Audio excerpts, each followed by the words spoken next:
Introduction sur un comparatif. On commence un comparatif, le comparatif entre les sociétés d'impact sociétal et les associations sans but lucratif. Donc aujourd'hui, nous traitons des formes sociales et des associés pour ces entités, tout en ayant une comparaison, une perspective de comparaison entre les sociétés d'impact sociétal et les associations sans but lucratif.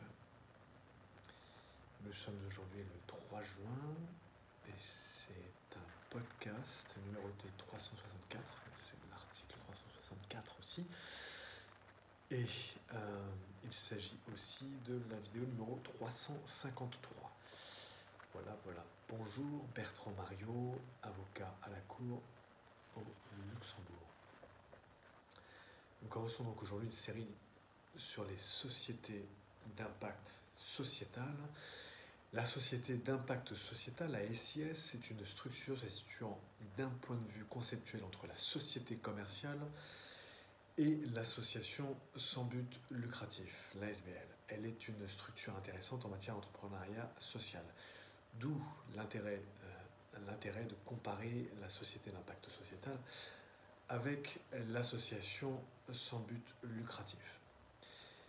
La société, la SIS, a été créée donc par la loi du 12 décembre 2016 portant création des sociétés d'impact sociétal. Voyons quelle forme peut prendre la société d'impact sociétal, la SIS. Premièrement, avant d'aborder la question des actionnaires, associés et coopérants, dans une perspective de comparaison avec les ASBL toujours. Deuxièmement, premièrement, forme sociale de la société d'impact sociétal. Pour commencer, il est intéressant de noter que la société d'impact sociétal, la SIS, nécessite un agrément ministériel. Elle doit prendre la forme d'une des trois sociétés suivantes. La société anonyme, ou la société à responsabilité limitée, ou la société coopérative, la SCOP. Donc, en deux, actionnaires, associés, coopérants dans une société d'impact sociétal, comparaison avec les ASBL. S'agissant de la société anonyme, un actionnaire minimum est nécessaire. Pour la SIS sous forme de SARL, le nombre d'associés peut être entre 1 et 100. Quant à la SCOP, elle doit avoir 2 coopérants minimum. Et enfin, une ASBL, comme vous le savez peut-être, à titre de comparaison toujours, doit avoir 3 associés minimum. Et qu'il s'agisse d'une SA, d'une SARL ou d'une SCOP, ou encore d'une ASBL, elles peuvent toutes avoir une personne morale en tant qu'actionnaire, associé ou coopérant. Enfin, dans le cas d'un actionnaire, s'il s'agit d'avoir un actionnaire ou un associé unique pour une SA ou une SARL respectivement, ce dernier, cet actionnaire unique ou cet associé unique, pourra exercer les pouvoirs dévolus à l'assemblée des actionnaires ou des associés. Et la question d'un coopérant unique ne se pose pas pour les SCOP ni pour les ASBL, s'agissant d'associés pour les ASBL, parce qu'il en faut minimum 3. Et comme indiqué aussi pour une SCOP, il faut 2 coopérants minimum. Donc cela ne s'applique pas à la question de l'associé unique, du coopérant ou de l'actionnaire unique ne se pose pas pour ces deux dernières structures, les SCOP et les ASBL. Voilà.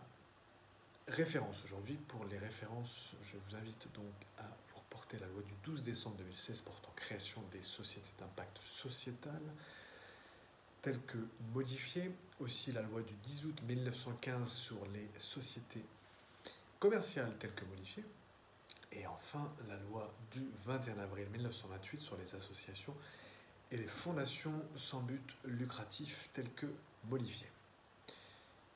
Et enfin, en termes de doctrine, vous pouvez vous reporter à notre petit livre comparatif, notre petit livret comparatif sur les sociétés d'impact sociétal et les associations sans but lucratif, qui a été édité par nous-mêmes, pour l'Union luxembourgeoise de l'économie sociale et solidaire et le ministère du Travail, de l'Emploi et de l'économie économie sociale et solidaire, Bertrand Mariot.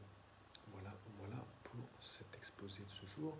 Bertrand Mariot, avocat à la Cour. Il s'agissait donc de l'introduction à un comparatif entre les sociétés d'impact sociétal et les ASBL. Donc c'est la première partie, le premier volet dans cet aspect de comparaison. Et il s'agissait donc de l'introduction, forme sociale et associée. Et il s'agissait encore du numéro 364 pour le numéro d'article et de podcast et de 353 pour le numéro de vidéo. Je vous remercie infiniment pour votre attention et je vous dis à très bientôt. Bertrand Mariot.